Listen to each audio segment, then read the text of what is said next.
मदरसा या शादी हाल, कारी आशिक हुसैन की मेहंदी की तकरीब और गैर शरई हरकत व सकनात। बिस्मिल्लाहिर्रहमानिर्रहीम। अस्सलामुअलैकुम नाज़रीन, आप देख रहे हैं RS न्यूज़ इनसाइट और मैं हूं आपका मेज़बान मोहम्मद शबीर राजा। नाज़रीन, पाकिस्तान एक नजरियाती रियासत है जो कलमा तैयबा की बुनियाद पर वजूद में आया। हमारा आइन भी इस्लामी असूलों के ताबे है और यही आइन हमें बताता है कि पाकिस्तान का सरकारी मजहब इस्लाम है। आज का विलाग एक नहायत हसास और संगीन मसले पर मबनी है जिसका ताल्लुक जिला कारा से है, जहां जामिया बरकातुल कुरान के नाज़िम आला कारी आशिक हुसैन साहब के हवाले से एक तनाज़ा खड़ा हो गया है। क्या वाकई ये सब एक साजिश थी जैसा कि कारी आशिक हुसैन साहब दावा कर रहे हैं, या फिर ये मजहब की आड़ में की जाने वाली वो हरकत हैं जिन्हें हमेशा पर्दे में रखा जाता है? आज हम इसी मामले की हकीकत जानने की कोशिश करेंगे। कारी आशिक हुसैन साहब का कहना है कि उन्होंने अपनी बेटी की मेहंदी की तकरीब मदरसे की बेसमेंट में मुनक्कद की, जिसमें सिर्फ खानदान के अफराद शामिल थे।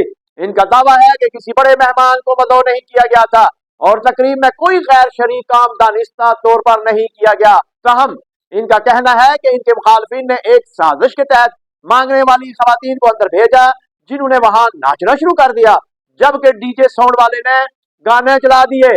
कारी साहब मजीद कहते हैं कि जैसे ही उन्हें सूरत-ए-हाल का एहसास हुआ, उन्होंने फौरन साउंड बंद करवा दिया। इनका मानना है कि यह सब इनके खिलाफ एक साजिश थी, क्योंकि इनके कारोबारी हरीफ और जाती दुश्मन उन्हें नुकसान पहुंचाने की कोशिश कर रहे हैं। लेकिन नाज़रीन, कोई देखे ना देखे, शब्बीर तो देख रहा है। यहाँ चंद अहम सवालात उठते हैं। क्या वाकई कारी साहब को अपनी बेटी की मेहंदी मदरसा या मस्जिद की बेसमेंट में ही करनी चाहिए थी? क्या मस्जिद और मदरसा सिर्फ इबादत और दीनी तालीम के लिए मखसूस नहीं? क्या मेहंदी की रस्म इस्लाम में कोई मजहबी हैसियत रखती है या ये गैर जरूरी रस्म है? अगर कोई साजिश थी तो क्या ये मुमकिन है कि कारी साहब के अपने इक़दामात ने इसका मौका दिया हो? इन सवालात के जवाब हासिल करने के लिए हमने राब्ता किया मारूफ आलिम दीन साहिबजादा सूफी ज़ियाउल मुस्तफ़ा मुहम्मदी सैफी साहब से। जी अस्सलाम वालेकुम।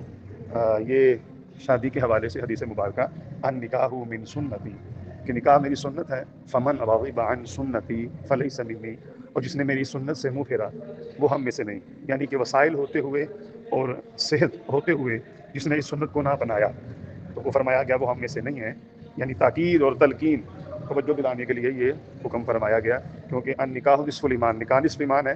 निकाह करने से इंसान बुराइयों से महफूज हो जाता है, क्योंकि शहवात का मामला होता है। तो शादी के हवाले से ये शादी के शरीयत के मुताबिक कीजिए। जो है शादी के 6 शरई अमाल हैं, जिसमें से 2 फ़राइज़ हैं और 1 वाजिब है, 3 सुन्नतें हैं। फ़राइज़ में इजाब कबूल है, यानी लड़के और लड़की का दूसरे को कबूल करना, और 2 गवाह, ये 2 फ़राइज़ हो गए। 1 वाजिब है हक महर, और 3 सुन्नतें हैं खुतबा निकाह, तकसीम चवारे और वलीमा। और इन अमाल के अलावा शादी में जो कुछ भी किया जाता है वो गैर शरई खिलाफ सुन्नत है। दोस्तों रिश्तेदारों को खुश करने के लिए पैसा गारत ना करें, बल्कि अल्लाह रसूल को राज़ी करें, ताकि आइंदा ज़िंदगी में बरक़ात का नज़ूल हो।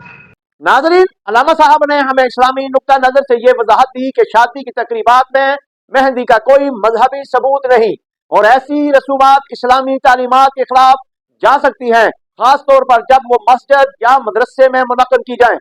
यहाँ ये बात भी काबिल गौर है कि कारी आशिक हुसैन सिर्फ मदरसे के नाज़िम ही नहीं बल्कि खुद को पीर भी कहते हैं। अहले इलाका का कहना है कि इनके आस्ताने आलिया में महफिलों के दौरान डांस प्रोग्राम होते हैं और बाज़ औक़ात खुद पीर साहब भी रक्स में शामिल होते हैं। ये भी कहा जा रहा है कि कारी साहब सूदी कारोबार में मुलव्वस हैं, जहां गरीब लोगों को कर्जे दिए जाते हैं और जब वो रकम वापस करने में नाकाम होते हैं तो इनकी जमीन हथिया दी जाती है। इसके अलावा कारी साहब पर प्लाटों और दुकानों पर कब्जे जैसे इल्जाम भी लग रहे हैं। कारी आशिक हुसैन ने एक वीडियो पैगाम जारी किया है जिसमें वो अपनी सफाई देते हुए कहते हैं कि ये सब साजिश है। लेकिन नाज़रीन, क्या वाकई ये एक साजिश है या फिर मजहब का कारोबार करने वाले अफराद का एक और चेहरा? हकीकत तो यही है कि पैसा बोलता है और जब इन जैसे अफराद पर हाथ डाला जाता है तो वकीलों और सियाने लोगों के जरिए इनके मामला साफ कर दिए जाते हैं। नाज़रीन, ये कोई इनफरादी मसला नहीं बल्कि हमारे पूरे माशरे के लिए एक लम्हा फिक्रिया है। क्या हमें ऐसी शख्सियत का मुहासबा नहीं करना चाहिए जो मजहब के नाम पर कारोबार चला रही हैं? क्या मदरसे और मज़ारात को तिजारती मुराकज़ में तब्दील करने वालों के खिलाफ कार्रवाई नहीं होनी चाहिए? क्या हुकूमत को ऐसे मामला पर सख्त एक्शन नहीं लेना चाहिए ताकि इस्लाम के नाम पर किसी को धोखा न देने दिया जाए? यहाँ पर जिले इंतजामिया, डिप्टी कमिश्नर, CP और मुतलका अदारों को हरकत में आना होगा ताकि कारी आशिक हुसैन जैसे अफराद को जवाबदेह बनाया जा सके और मदरसों को असल दीनी मकासद के लिए मखसूस रखा जाए। नाजरीन, अगर आप चाहते हैं कि हम इस तरह के संजीदा और हसास मसाइल पर, हकायक पर मबनी तजज़िये आप तक पहुंचाते रहें तो हमारा YouTube channel RS news inside subscribe करें, बेल आइकन दबाएं ताकि हमारी ताज़ा वीडियो आप तक पहुंचे। इस वीडियो को ज्यादा से ज्यादा शेयर करें ताकि सबको सच्चाई मालूम हो। अपनी कीमती राय नीचे कमेंट्स में जरूर दें। पाकिस्तान कलमा तैयबा के नाम पर बना था, इसकी हिफाजत हम सब पर फर्ज है। अपने मेजबान मोहम्मद शब्बीर राजा को इजाजत दीजिए। अल्लाह हाफिज।